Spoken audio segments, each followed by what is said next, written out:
Hmm.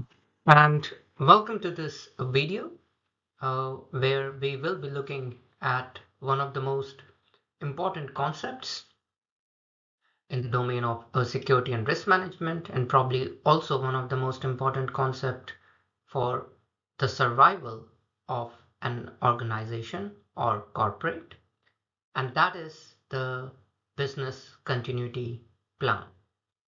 Now, what is a business continuity plan? It is a document of a planning which shall and should be as aligned with the process of your organization in terms of long-term strategic business plans, policies, and procedure for the continued operation after a disruptive event. For example, if you are in business of providing data center services, then your business continuity plan should encompass scenarios like what happened in case of flooding, earthquake, power disruption, etc. It has to be aligned with your strategic long-term plans of survival because otherwise it's very difficult to continue providing services to your customer. It is built upon scenarios. So, for example, we look at the scenarios of what if a critical supplier is closed? For example, one providing water resources to your data center services. What if facility, as said before, hit by a flood, earthquake, or a power surge? What happened when there is a pandemic-like scenario where your critical staff has fallen sick in mass. So scenarios like this has to be part of this plan to make sure that the survival of organization is not compromised. The business continuity plan is for the whole organization. So it is not just for the IT system. It includes critical business functions as well. And therefore, the business continuity plan should have the aspect of people, process, and technology all covered under one plan for the survival of the organization. These plans are not written after something disruptive has happened. So these are presumptive in nature in terms of that it has to be written ahead of something disruptive actually happen. And then based on the iterative process of through an experience or through our desktop testing that you gain experience out of this and iteratively improve on the plan. It is important that you list the probable scenarios that may incur which may cause a disruption or the chances or the danger of the survival of your organization. So for instance, it is not that every scenario will be applicable for each organization.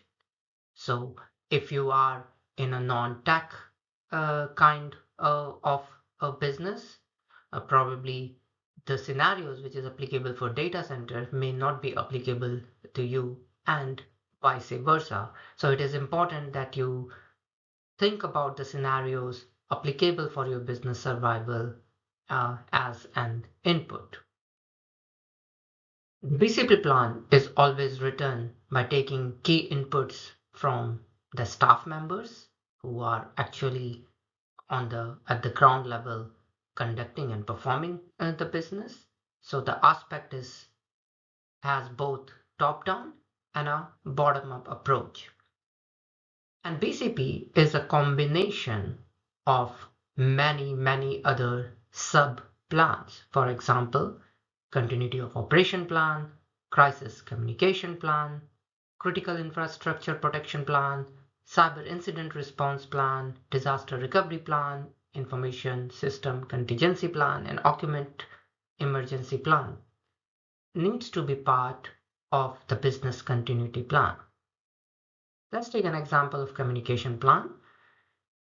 You need to know that in the event of disaster, who needs to be communicated and where they shall be reached by mobile, by a personal visit, or by calling a common number which is available for everyone to access and things like that. Also, eh, for example, in case of an emergency event, it is important that where the occupant of a building, for example, needs to gather, what are the next steps that they have to follow, who they must follow, etc., is part of the occupant emergency plan. So therefore, business continuity plan is a combination of many sub-plans. Now, one of the most baseline requirements, or so to say aspect of business continuity plan, is that it always take priority to the human life, which means the plan should be written and executed in such a way that nobody's life is endangered. So people's life is of foremost importance. How to develop a business continuity plan? It can be initiated as a project because it has aspect of both top-down and bottom-up approach. The management at the top needs to support you, and the people at the bottom have to provide the input to make the real connection with the ground realities. It is also important that the scope of the project, if you're starting this as a project, needs to be well defined so that you know what you are covering and what you are not. For example, scenarios which may or may not be applicable to you can be filtered out in the plan. One of the first steps to develop a BCP is to analyze your organization or the corporation that you are working in terms of people, process, and technologies.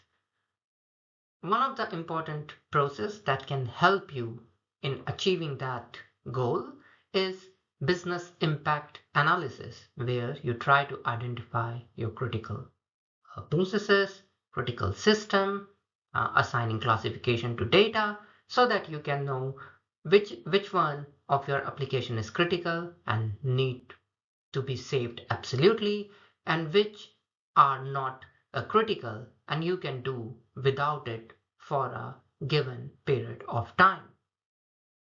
Business impact analysis also will lend you ability to basically identify some of the preventive controls that you may already apply before the disaster may happen in terms of adjusting to the notification system, alerting system that can already tell you something about disruption before it actually occurs.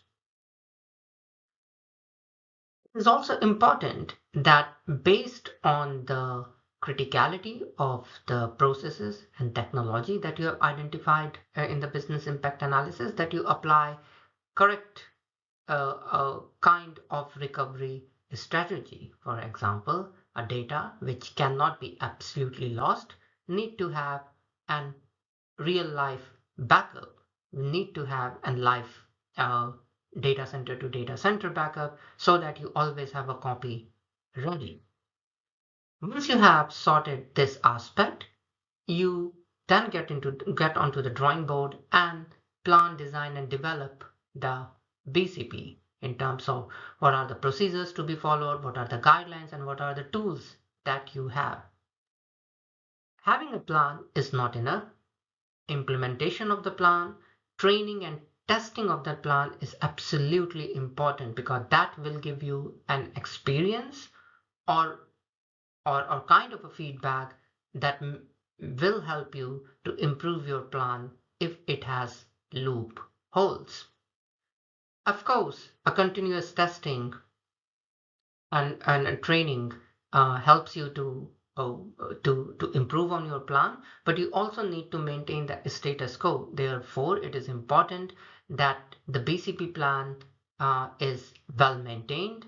The latest copy of the plan is easily accessible to the organization so that everybody is up to date with respect to what needs to be done at what point of juncture.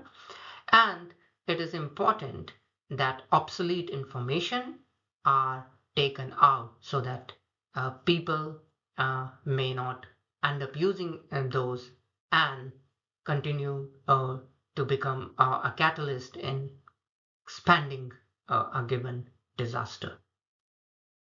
I'll stop here. We will see the various components of business impact analysis in next video. Thanks for listening and keep learning.